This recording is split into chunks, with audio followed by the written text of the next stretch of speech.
Halo semua, saya ucapkan selamat datang dan mari mendengarkan penjelasan berikut ini terlebih dahulu.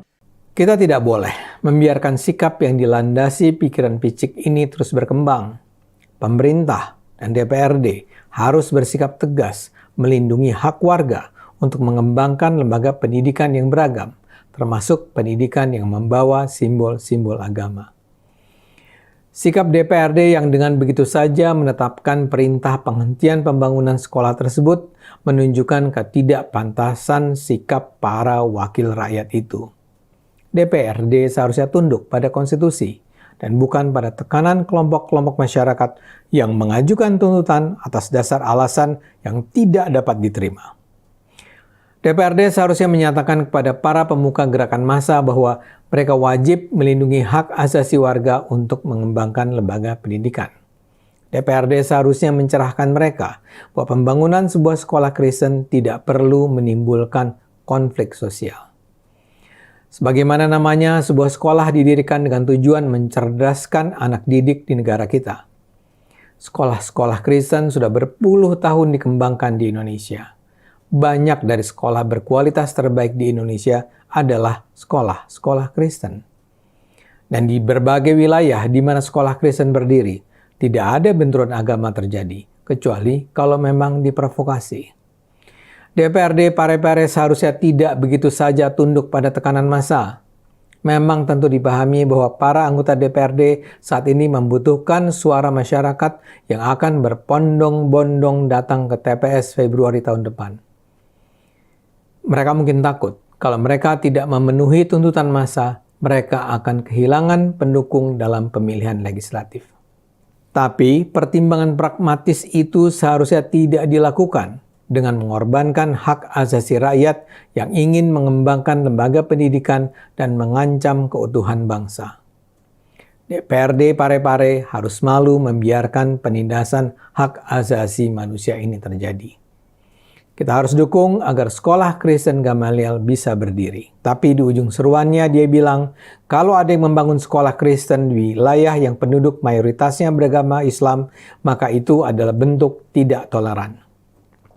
Terdengar juga teriakan lain yang meminta agar izin pembangunan sekolah tersebut segera dicabut pemerintah. Tolak izinnya, cabut izinnya, teriaknya. Media memberitakan kelompok yang memotori penolakan ini adalah Front Persaudaraan Islam alias FPI. FPI baru ini nampaknya tak berubah jauh dari FPI yang sudah dibubarkan pemerintah. Mereka tetap tidak toleran terhadap keberagaman. Mereka menolak pembangunan sekolah karena dua alasan yang mengada-ada. Pertama, sekolah tersebut didirikan di kawasan yang mayoritas penduduknya beragama Islam. Kedua, pembangunan sudah dilakukan tanpa mengikuti prosedur perizinan semestinya. Pihak sekolah sendiri membantah bahwa mereka belum mengurus izin. Mana mungkin kami berani membangun tanpa izin? Kami sudah penuhi semua perizinan sebelum membangun, ujar Wakil Ketua Yayasan Pendidikan Kristen Gamaliel, Sinta, sebagaimana dikutip detik.com. Sinta juga menyatakan kaget menyaksikan penolakan warga terhadap pembangunan sekolah tersebut. Saya percaya dengan apa yang dikatakan wakil sekolah tersebut. Pembangunan sebuah sekolah tentu memakan biaya besar. Karena itu sangat tidak mungkin mereka bermain-main dengan soal perizinan. Alasan penolakan yang paling logis adalah ketidaktoleranan terhadap umat Kristen. Coba Anda perhatikan kalimat-kalimat yang saya kutip tadi. Yang ditekankan adalah bahwa pendirian sekolah Kristen itu akan dilakukan di sebuah wilayah yang mayoritas penduduknya beragama Islam. Jadi buat si demonstran, mereka tidak suka bahwa ada sekolah Kristen berdiri di tengah komunitas Muslim. Demikian teman-teman dan Bapak Ibu semua, sebagaimana sudah kita dengarkan bersama satu uraian dari Mas Ade Armando mengenai sekelompok warga yang menolak pendirian sekolah Kristen. Dan salah satu isu yang kemudian berkembang adalah terkait dengan proses perizinan. Namun hal ini sudah direspon oleh pihak Yayasan Gamaliel. Dalam salah satu pemberitaan dikabarkan bahwa Yayasan Pendidikan Kristen Gamaliel Parepare membantah bangun sekolah tanpa izin. Artinya bahwa mereka membangun sekolah itu karena sudah ada izinnya. Makanya diuraikan Wakil Ketua Yayasan Pendidikan Kristen Gamaliel, Sinta, mengatakan bahwa pembangunan sekolah Kristen Gamaliel tersebut di Parepare sudah memiliki izin. Nah, ini disampaikan langsung oleh pihak yayasan ya teman-teman. Jadi menurut mereka bahwa pembangunan sekolah itu adalah sudah memiliki izin. Dan tidak hanya itu, yang kemudian membuat ini semakin ramai adalah karena dalam salah satu pemberitaan juga diuraikan hal ini ya, bahwa DPRD Kota Parepare menolak pembangunan sekolah Kristen Gamaliel. Nah inilah yang terjadi ya. Jadi hal ini kemudian tentu ya memunculkan banyak reaksi seperti yang tadi juga sudah diuraikan ataupun dijelaskan oleh Mas Ade Armando, dan dari penjelasan beliau, kalau saya secara pribadi melihatnya beliau menyayangkan ya apa namanya keputusan dari pihak DPRD yang kemudian juga ya menolak pendirian apa namanya sekolah tersebut. Lalu tidak hanya itu, warga Parepare Sulsel demo tolak pembangunan sekolah Kristen Gamaliel.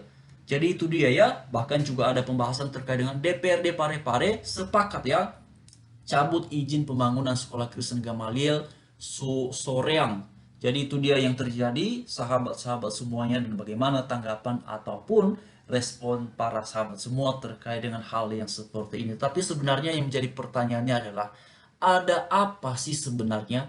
Mengapa ya kalau kita perhatikan beberapa waktu belakangan ketika orang Kristen beribadah juga dilarang, lalu kemudian ketika orang Kristen mau bangun gereja juga ada penolakan, bahkan ada pengrusakan, lalu kemudian orang Kristen juga mau bangun sekolah Kristen, kok kemudian semuanya ditolak, ditolak, ditolak dan segala macamnya. Ini ada apa sebenarnya dengan bangsa kita, bangsa Indonesia? Katanya ini adalah negara Pancasila, katanya ini adalah Bhinneka Tunggal Ika ya. Tetapi kok kemudian ya, yang justru diakomodir aspirasinya adalah sekelompok warga yang intoleran ini, yang kemudian tidak mau, tidak setuju alias menolak ya ketika ada yayasan Kristen di sana yang mau membangun satu ya lembaga pendidikan, yaitu mau membangun sekolah. Nah, ini ada apa sebenarnya?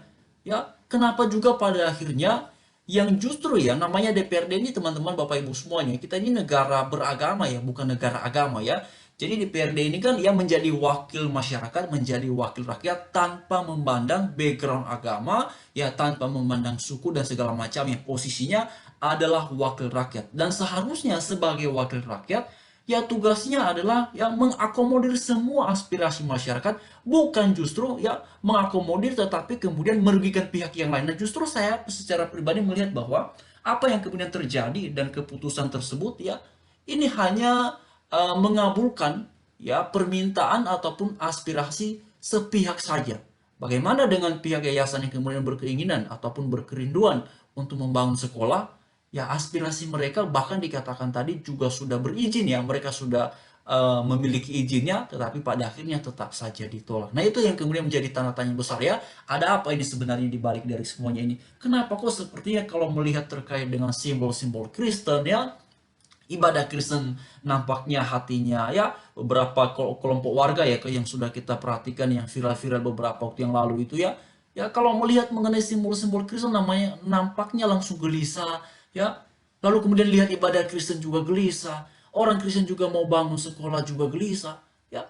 Ya gampang saja kan kalau misalnya ada yang khawatir seperti yang tadi juga sempat ya diuraikan oleh Mas Ade Armando, ada kekhawatiran nanti jangan-jangan nih sekolah Kristen bisa apa namanya ya memunculkan ataupun menarik ya siswa-siswi yang tidak beragama Kristen dan segala macamnya. Lo kan begini ya, untuk seseorang bisa masuk ke suatu sekolah itu kan tergantung kepada si bersangkutan mau daftar nggak di situ ya. Kalau mau daftar ya bisa diterima ya. Kalau tidak mau daftar ya cari sekolah lain, yang gampang ya.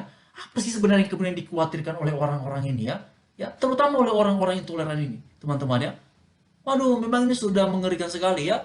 Di beberapa daerah penolakan gereja terjadi. Nah, ini terjadi penolakan sekolah. Nah, ini ada apa coba ya? Aduh, lalu kemudian teman-teman ini juga menarik ya, beberapa waktu yang lalu ini ya, saya sangat melihat ya Nikita Mirzani ini luar biasa sekali ya memberikan perhatian terkait dengan toleransi ini ya.